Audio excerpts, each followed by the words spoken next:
Buenas tardes, bienvenidos a Expo Capital Humano 2022, la reactivación de la gestión de personas.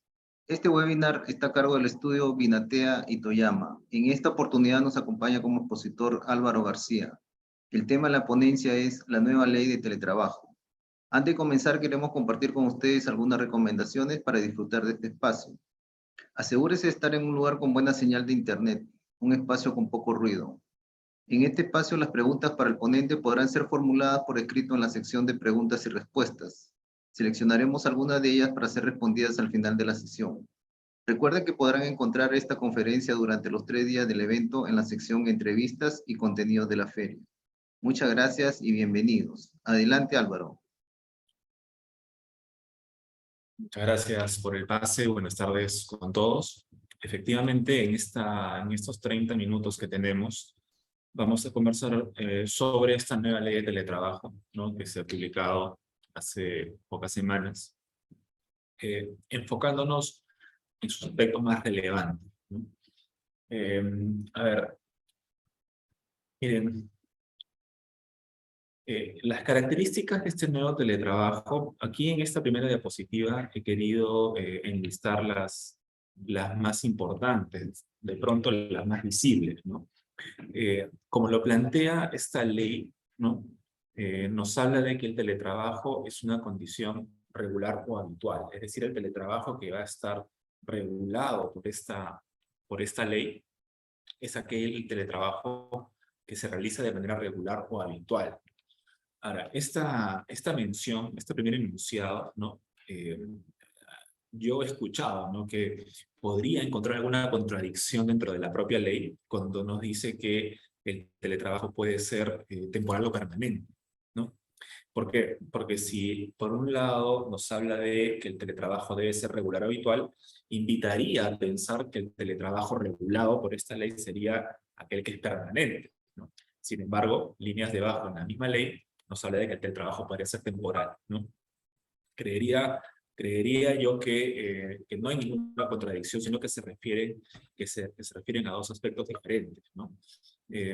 Vean ustedes, ¿no? El teletrabajo temporal o permanente nos llama primero a concluir que no quiere decir que el teletrabajador, ¿no?, o el teletrabajo no pueda ser, digamos, modificado, ¿no?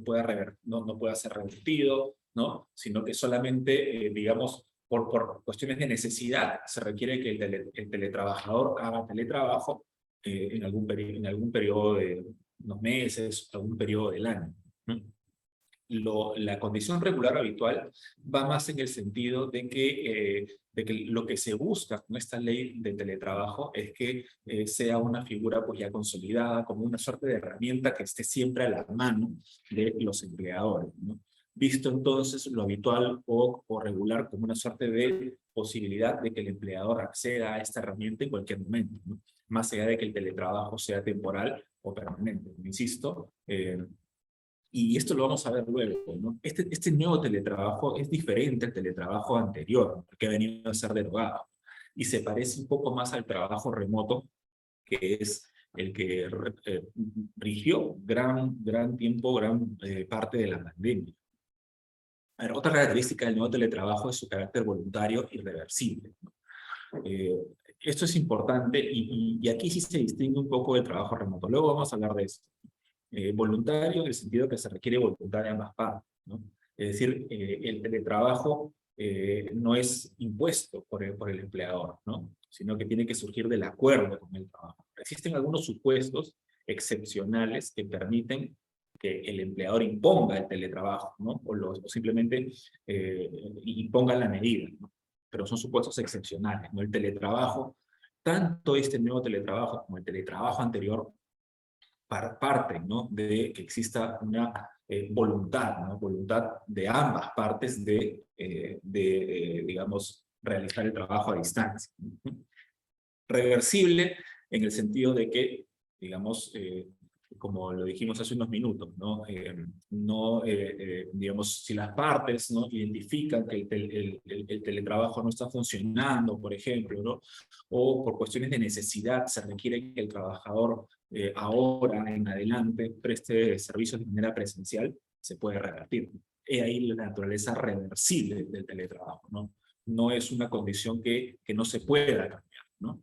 Sí se puede cambiar naturalmente bajo, digamos, criterios como necesidad, ¿no? O incluso si el teletrabajador asume una nueva función o nuevas responsabilidades que hagan que las funciones deban realizarse de manera presencial, ¿no? Y lo total o parcial es un poco parecido a lo que está sucediendo ahora con el trabajo remoto, ¿no? Recuerden ustedes que al inicio de la pandemia, cuando se impuso la cuarentena, ¿no? Y el trabajo remoto era casi 24%, ¿no? A medida de que la pandemia evolucionó, ¿no? Que comenzó la vacunación, ¿no? Digamos, en otro momento de la pandemia, los trabajadores, muchos trabajadores comenzaron ya a retornar de manera presencial al centro de trabajo, ¿no? Pero no de manera total, sino parcial, ¿no? Entonces, cuando esta nueva ley de teletrabajo nos habla de que puede ser total o parcial, nos habla en buena cuenta de lo que está sucediendo ahora con el trabajo remoto híbrido, ¿no? Que le llaman, ¿no? O mixto, es decir, que combina algunos días con el trabajo presencial, ¿no? Que es una situación que se viene haciendo desde el año pasado, ¿no? Por lo menos de manera muy visible en diversas empresas del sector económico. Ahora, vean ustedes, ¿no? Yo creo, digamos, ¿por qué es importante esta nueva ley del trabajo? ¿O qué es lo visible que se rescata de esta nueva ley de teletrabajo?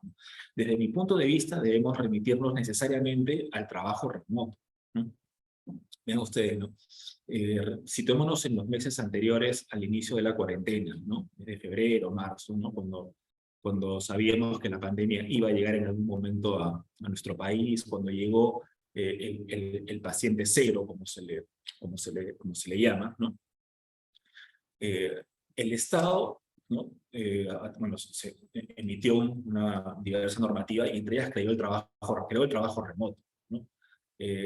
La pregunta es, ¿por qué en ese momento no se utilizó el teletrabajo, ¿no? Si ya existía un anterior teletrabajo, ¿no?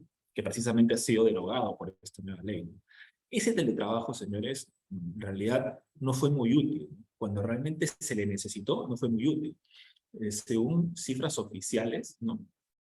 Cuando pues, surgió la pandemia, ¿no? Empezó la pandemia de COVID en nuestro país, había poco menos de 3.000 personas que en ese momento estaban vinculadas a través del teletrabajo. ¿Y por qué tan pocas? ¿Por qué tan pocas personas? Porque ese teletrabajo era un teletrabajo que tenía muchas barreras, ¿no? Muchas barreras en el sentido, por ejemplo, de que para implementar el teletrabajo se requería el acuerdo, ¿no? Como se requiere ahora, ¿no? Y además el acuerdo para establecer los mecanismos de compensación que el empleador debe hacer, ¿no? De los gastos de energía eléctrica, de internet, los equipos, etc. Entonces, situémonos en esos meses, ¿no? Cuando surgió la cuarentena, se necesitaba que los trabajadores o la gran población laboral, ¿no? Que iba a empezar la cuarentena, ¿no? Vayan a sus casas o donde se encuentren de manera rápida, uniforme, ¿no? ¿Ustedes creen que con ese anterior teletrabajo que exigía estos dos acuerdos, ¿no? Evidentemente no se iba a poder lograr que de manera rápida todas las personas puedan trabajar desde la cuarentena? Por eso es que se creó el trabajo remoto.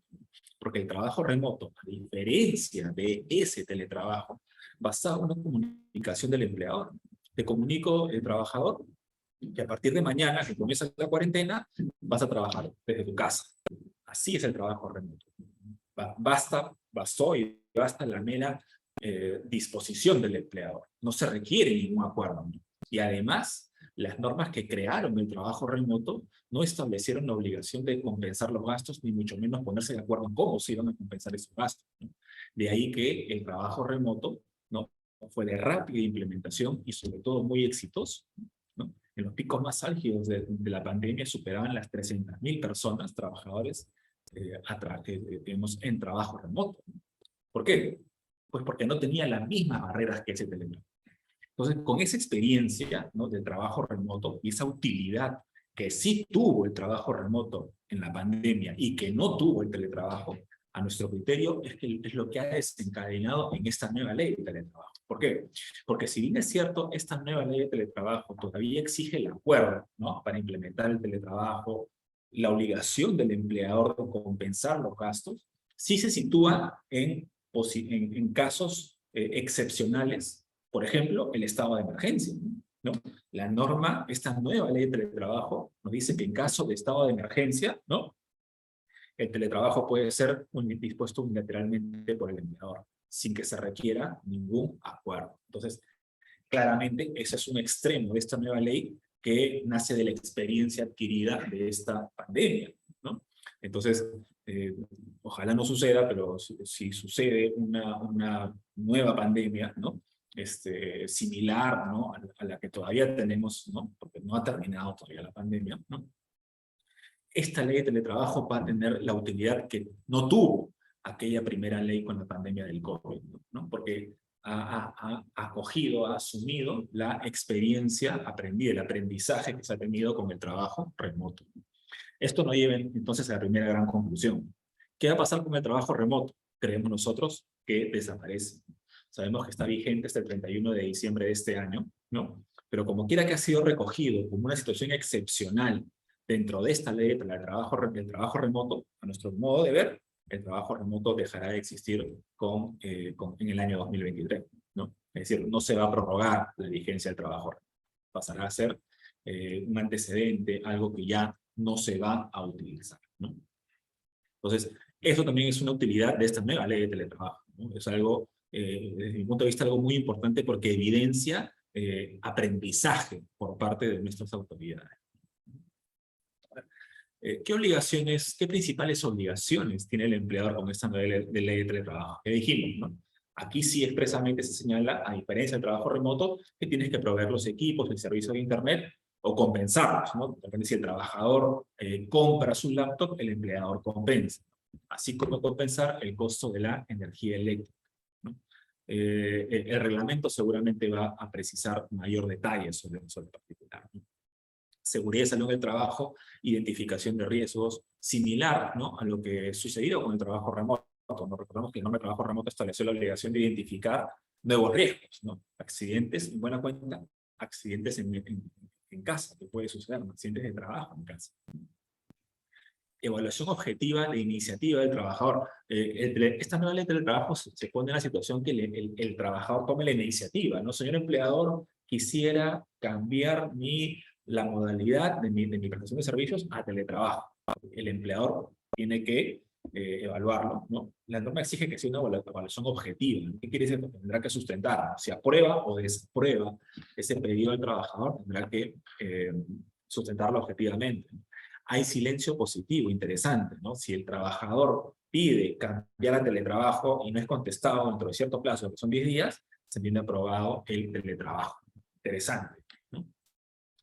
Respetar los beneficios económicos, ¿no? Los trabajadores que pasan al teletrabajo, a este nuevo teletrabajo, ¿no? ¿Qué pasa con aquellos beneficios que venían recibiendo por asistencia al centro de trabajo? La norma señala que no los pierden, ¿no? Si son beneficios surgidos, por ejemplo, de negociaciones con sindicatos, ¿no? U otras fuentes, ¿no? Ellos tienen que recibir esos mismos beneficios, ¿no? Aunque ya no asistan, ¿no? Quizá para la siguiente negociación, cuando caduquen esos beneficios y tengan que negociar otros, ya se podrá modificar, ¿no? Pero en principio, un trabajador presencial que muta a teletrabajo seguirá recibiendo los mismos beneficios que venía recibiendo como presencial, ¿no? Un tema importante es la variación de las funciones. Aquí también se evidencia aprendizaje, ¿no? Aprendizaje de las autoridades. Recuerden que ustedes durante la pandemia también se estableció una protección especial, por ejemplo, para las madres gestantes, ¿no? Madres puérperas que acaban de dar a luz o de lactancia, ¿no? Decía la norma que para ellas una protección especial, si no pueden hacer trabajo remoto, el empleador debe, ¿no?, evaluar, asignar nuevas funciones para que puedan ser remotables y continúen con el trabajo remoto. Recuerden esa ley que se emitió en los últimos meses del año 2020, ¿no? Aquí también está puesta esa situación. ¿En qué sentido? Que el teletrabajo, ¿no?, puede significar de manera excepcional una asignación de nuevas funciones al trabajador cuando aquellas que originalmente tiene no son teletrabajables, no son compatibles con el teletrabajo, ¿no? El empleador puede asignar nuevas funciones para que en adelante pueda hacer teletrabajo, ¿no? Asignarle nuevas funciones compatibles con el teletrabajo. Vean ustedes, una situación muy similar a lo que sucedió en pandemia con con la población que he mencionado, ¿no? Las madres gestantes, etcétera, ¿no? También es otro rasgo, ¿no? Que evidencia, pues, aprendizaje adquirido, ¿no? Experiencia adquirida por parte de nuestras autoridades, ¿no? En este caso del Congreso. ¿No? Nuevamente, ¿no? Este teletrabajo no es el mismo teletrabajo anterior, ¿no? Yo considero que este teletrabajo ha recogido, ¿no? Aquello más importante de la primera ley de teletrabajo y sobre todo lo importante que fue el trabajo remoto en esta pandemia. Un derecho importante que se recoge,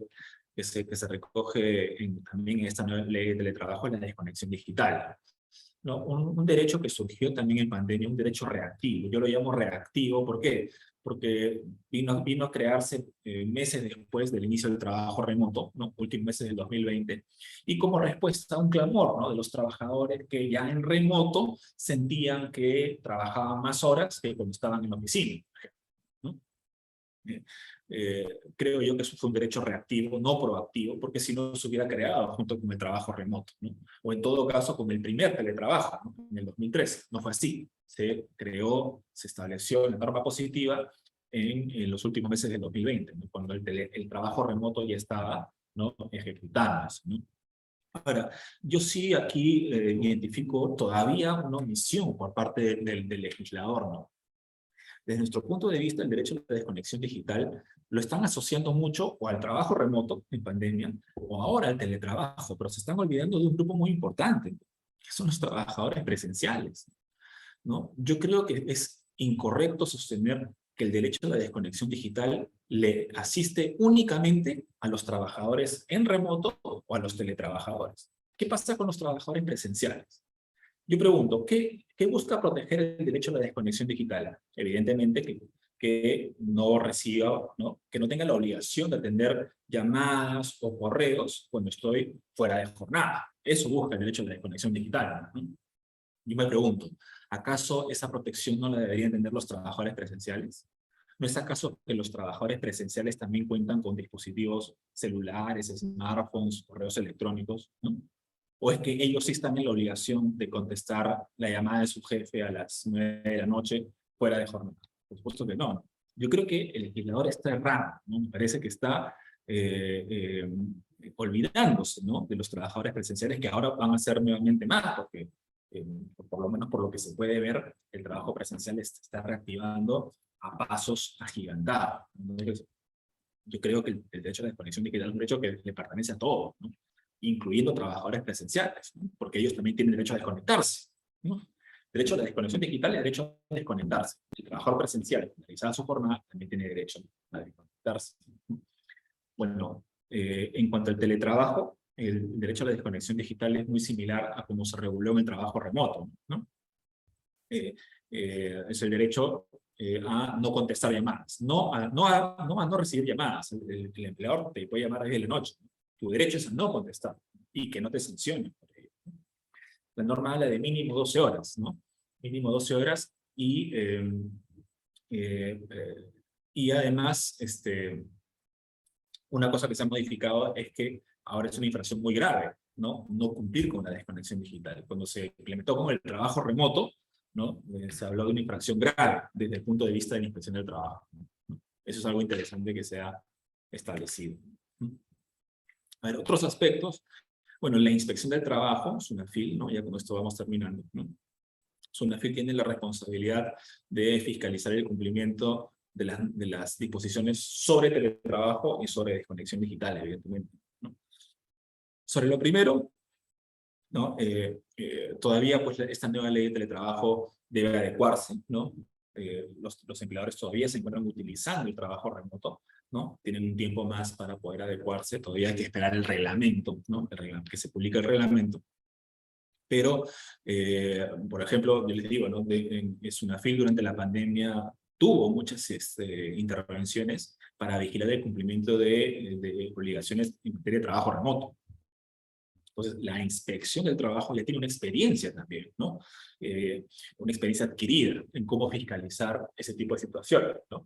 En lo que no hay mucha evidencia es fiscalización de la seguridad y salud del trabajo en el trabajo remoto. Buena cuenta, accidentes de trabajo en casa, ¿no? Ese es un aspecto que no ha sido muy explorado por la inspección del trabajo. No sabemos cómo va a ser ahora con el teletrabajo, pero en buena cuenta el supuesto de hecho es exactamente el mismo. Acá lo que decíamos, ¿no? La desconexión digital exclusiva de teletrabajadores no debería ser así, ¿no? ¿Qué pasa con los trabajadores presenciales? Ellos también tienen dispositivos digitales de los cuales querrían desconectar.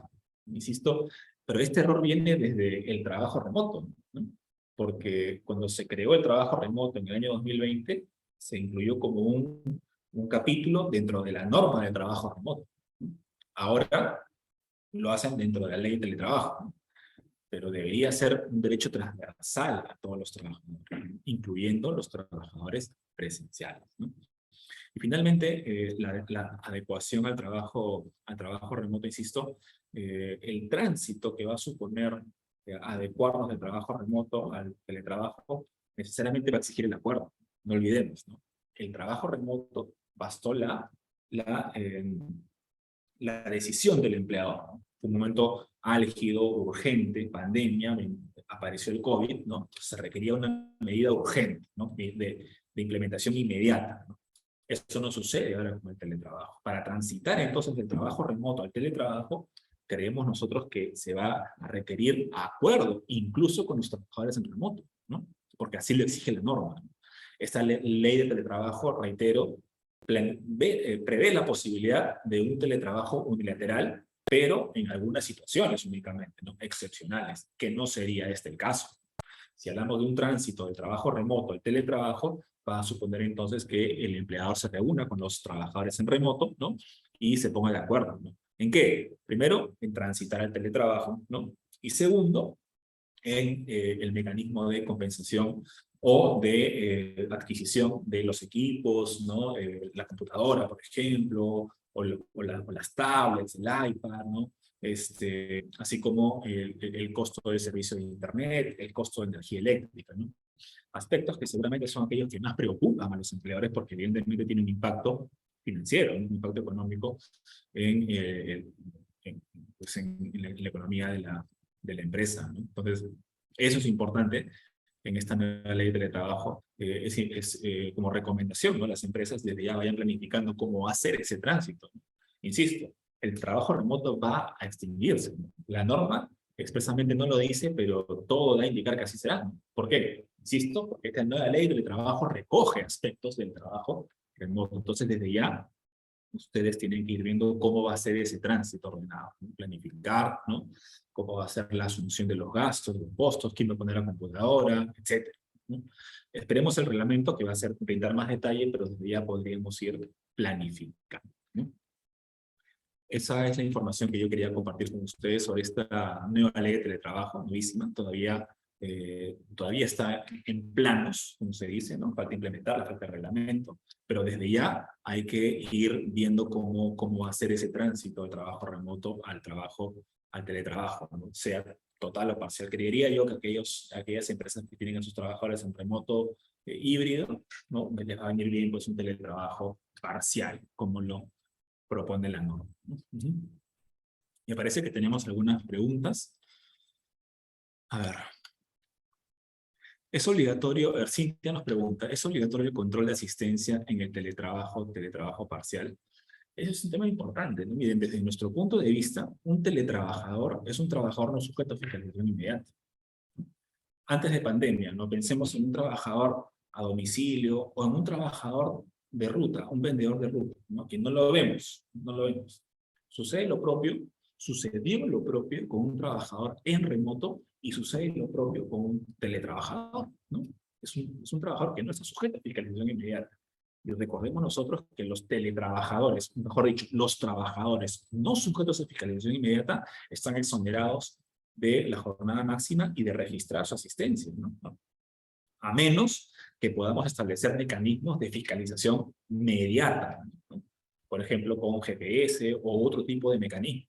Si ese es el caso, que tengamos un trabajador en remoto o un teletrabajador sujeto a fiscalización mediata, no va a ser inmediata porque no lo vemos, sino mediata, pues entonces va a ser obligatorio el control de asistencia. Pero si no ese es el caso, si va a ser un trabajador remoto como ahora, o un teletrabajador no sujeto a fiscalización inmediata, no hay obligación de tener control de asistencia para ese trabajador, porque están exonerados pues, de la jornada máxima. ¿Se puede ofrecer esto aparte de los trabajadores, por ejemplo, excluir a los administrativos del almacén? Claro, se puede segmentar, evidentemente, ¿no? Todo depende de, pero esa segmentación tiene que hacerse en función de criterios objetivos, ¿no? Necesidad, actividades, ¿no? La actividad del almacén es diferente a la actividad de soporte administrativo, de un oficinista, por ejemplo. El trabajador de almacén, creería yo, no solamente los operarios, sino también el jefe de almacén, por ejemplo, requiere quizá, ¿no? Por lo menos una presencia física, ¿no? Hay trabajos que son incompatibles con el trabajo remoto y con este teletrabajo, ¿no? Simplemente como recomendación, si van a segmentar, no pueden discriminar, ¿no? 10 trabajadores realizan la misma actividad, ¿no? Y solamente como algunos de ellos teletrabajo, creeré yo que en ese caso la idea sería que aquellos trabajadores que no van a hacer teletrabajo, que manifiesten su disconformidad por escrito, ¿no? Que quede claro que ellos son los que no han aceptado el teletrabajo, porque recordemos que se precisa el acuerdo. Entonces, la discriminación vendría en ese sentido, de no haberle dado la oportunidad de acordar un teletrabajo. Pero insisto, no todos pueden querer el teletrabajo. Entonces, si yo dejo constancia de mi negativa del teletrabajo, yo no podría luego alegar discriminación, porque soy yo quien no lo aceptaba. Desconexión digital solo es para personal fiscalizable, el personal de campo no podría reclamar este tema. En realidad, por eso es que digo, ¿no? La desconexión digital, en realidad, ni siquiera debería ser para el trabajador en remoto, ¿no? Ni para el teletrabajador, porque no los vemos, ¿no? ¿Cómo vamos a saber? Por eso están excluidos, pues, de la jornada máxima, ¿no? La desconexión digital, pero, nuevamente, pongamos la norma en espacio y tiempo, ¿no? ¿Cuándo se creó la desconexión digital? En plena pandemia. Cuando los trabajadores en remoto, recuerden ustedes lo que se decía en los medios de comunicación, en redes sociales, ¿no? Yo estoy en trabajo remoto y siento que trabajo más que antes, ¿no? Así nos decían los trabajadores, bueno, ¿no? Entonces se creó, ¿no? Mediante una norma, la desconexión digital para el trabajo remoto, ¿no? Ahora para el teletrabajo. Pero nos han dado cuenta, creo yo, que un trabajador en remoto, un trabajador en teletrabajo, no los vemos, no están sujetos a fiscalización inmediata, ¿no? Sin embargo, tienen ese derecho. Y es más, tienen ese derecho por lo menos 2 horas consecutivas. Entonces, de alguna manera, aunque no los veamos, aunque no los fiscalicemos de manera inmediata, tenemos que tener un control por lo menos mínimo de su tiempo de trabajo, ¿no? Porque esas 12 horas en algún momento del día comienzan. Y eso va a fiscalización afín. Cuando hay una figura de trabajo híbrida con opciones de ir a oficina 2 o 3 veces por semana, ¿cómo se manejaría el tema del pago al internet o la luz? ¿Ya hay algo más definido? Todavía no, falta el reglamento, ¿no? Esperemos que el reglamento lo regule. Imaginemos que el reglamento no lo regula, pues entiendo yo que la asunción debería ser proporcional, ¿no? Si por 30 días, por ejemplo, no sé, Olo, contratamos el internet de Olo, ¿no? Que hay tarifas. La tarifa más rápida, 150 soles, por ejemplo. Pero tú vas a hacer remoto, vas a hacer teletrabajo de los 30 días, 10 días, yo pago la tercera parte. Entonces, se me ocurre que podría ser esa una solución. Sin embargo, esperemos todavía que hice el reglamento. Esperemos todavía. Si una persona tiene un contrato de modalidad remota en un 100%, la ley no afectaría de manera directa, ¿no?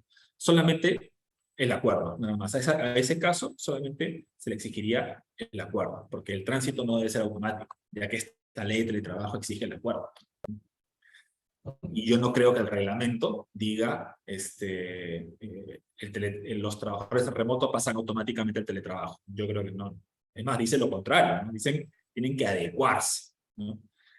El empleador que tiene trabajadores en remoto debe adecuarse a esta nueva ley. ¿Qué quiere decir? Creo yo, busca el acuerdo para cambiar simplemente del trabajo remoto al teletrabajo, porque el teletrabajo, a diferencia del trabajo remoto, se requiere necesariamente el acuerdo. Ok, señores, muchas gracias. Yo con eso doy por terminada mi presentación. Que tengan muy buenas tardes. Hasta luego. Muchas gracias a nuestro ponente y al público participante. Antes de retirarse de la sala, los invitamos a visitar los asistentes tan especializados en gestión humana que tenemos preparados para ustedes en la feria. Gracias, Álvaro. Buenas tardes.